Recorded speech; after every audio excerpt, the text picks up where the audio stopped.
How do you balance that work and life and fun relationship together? You'll have to start from seeing where your time is actually going. See, time is not necessarily purely objective. There is one thing called what you could call it as the material time that you look at in a chronometer, in a watch. You could call it the chronological time. And there is another thing that we experience, time in the head. As we experience it, time in the head. So, mental time, psychological time. Psychological time does not run the same way as material time. Intervals that are boring to us, distasteful to us, dislikable to us, stretch within. They are experienced as bigger and more important than they really are. So, for example, I took around 1.5 hours coming to your college. I am at Juhu. But these 1.5 hours appeared longer than 1.5. Right? Now, if I'm not being very objective about my time, I'll feel as if of my, let's say, 17, 18 waking hours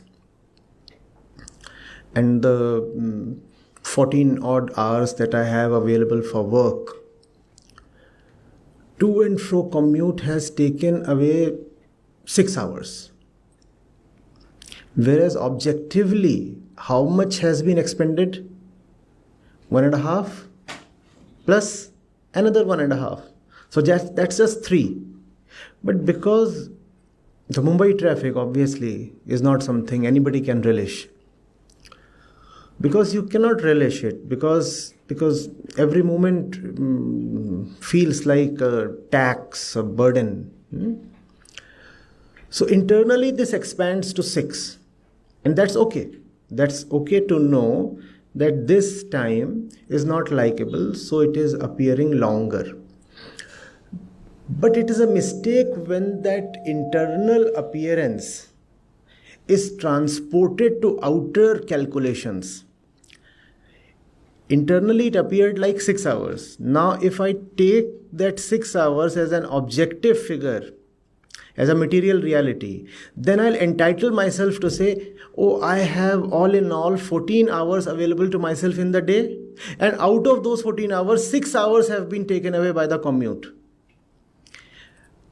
I'm not deliberately deceiving anybody. It's just that I am not mindful of the fact that the experiencer shapes the experience. I do not know that. The experiencer of 3 hours can shape them to make them appear like, feel like 6 hours.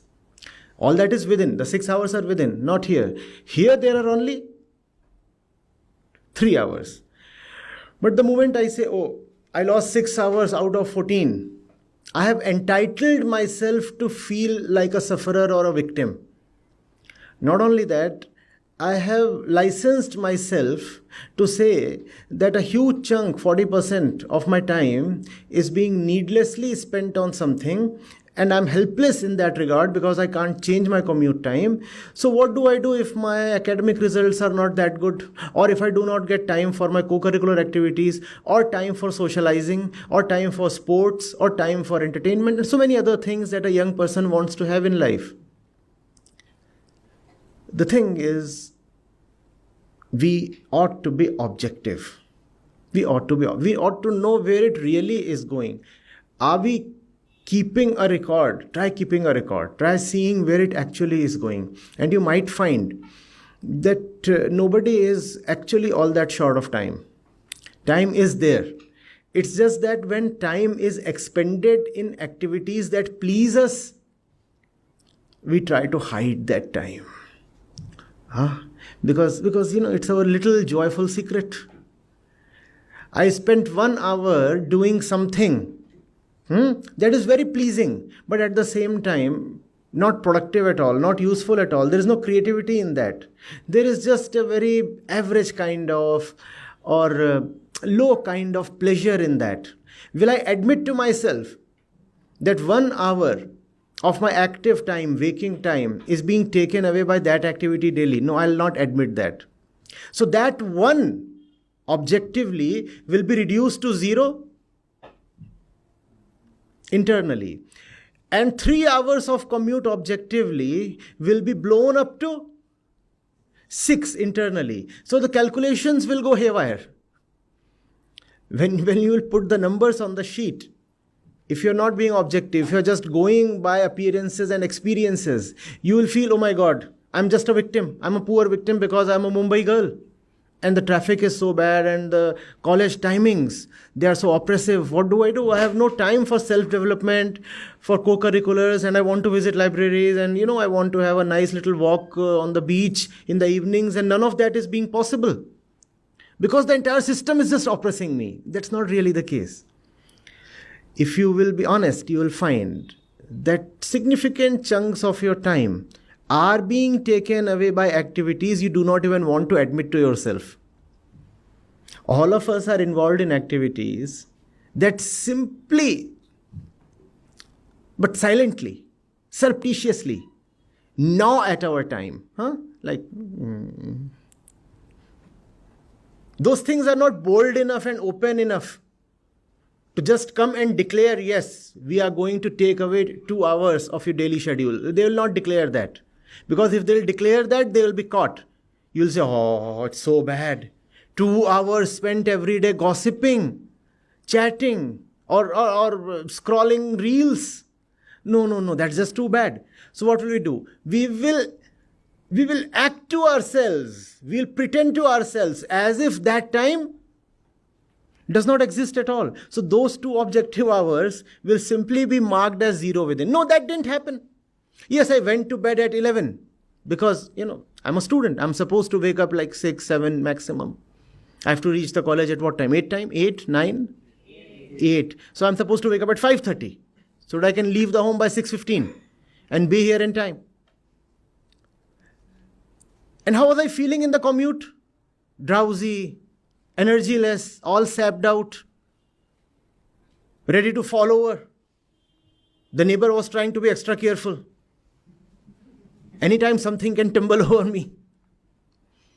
Why was all that happening? Because, did you really sleep at 11 p.m.? No.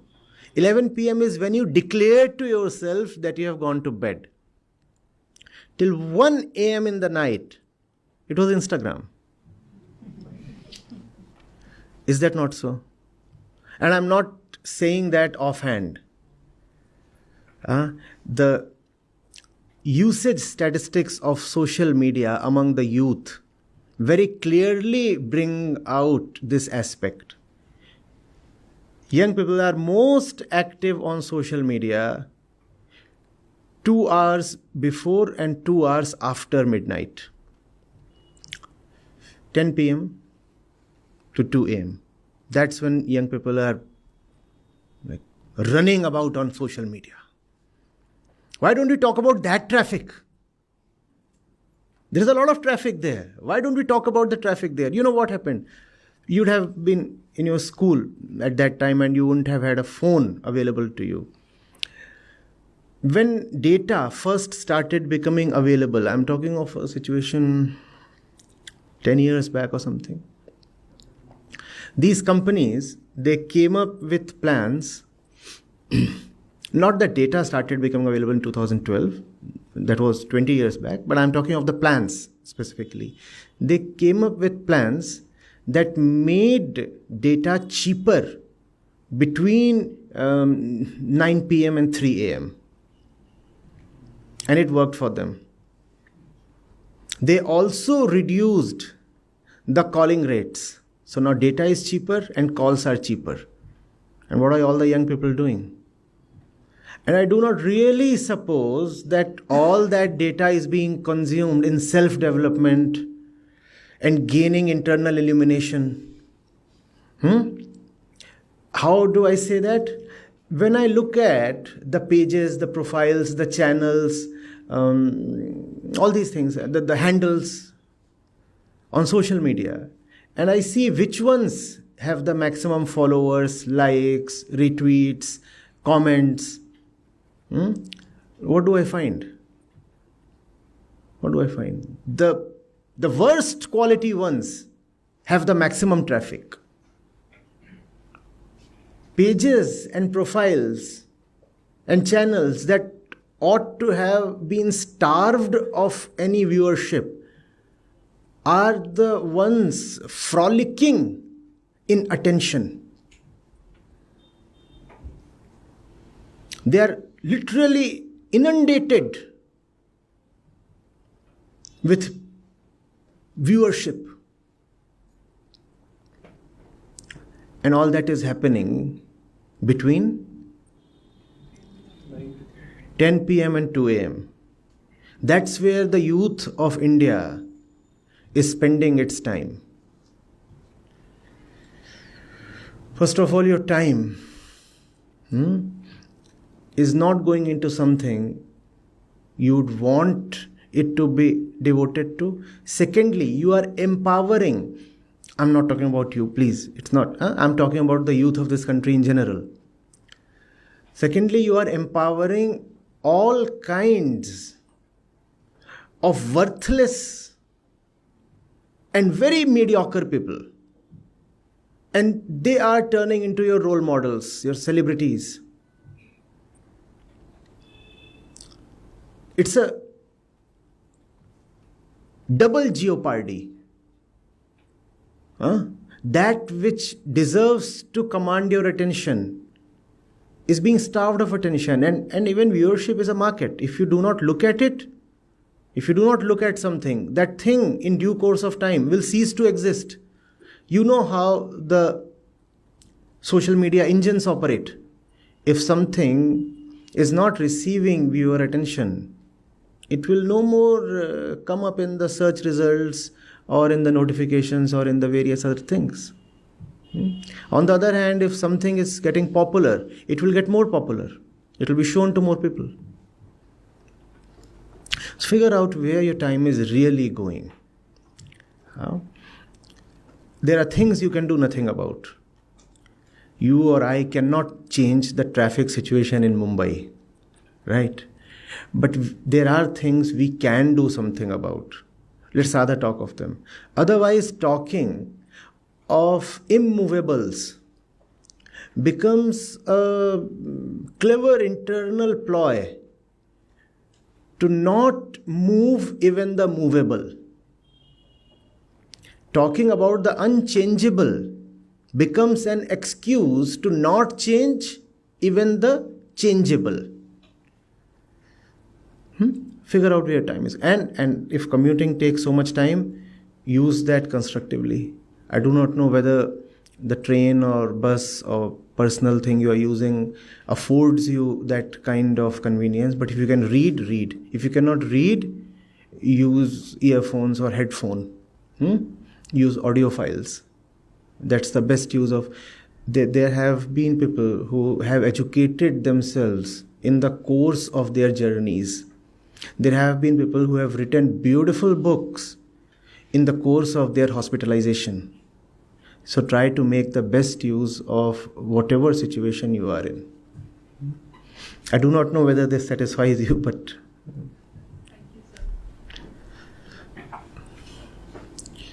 even in jail, some of the greatest literature from the freedom struggle movement, the Indian freedom struggle movement, came from the period when our revolutionaries were jailed.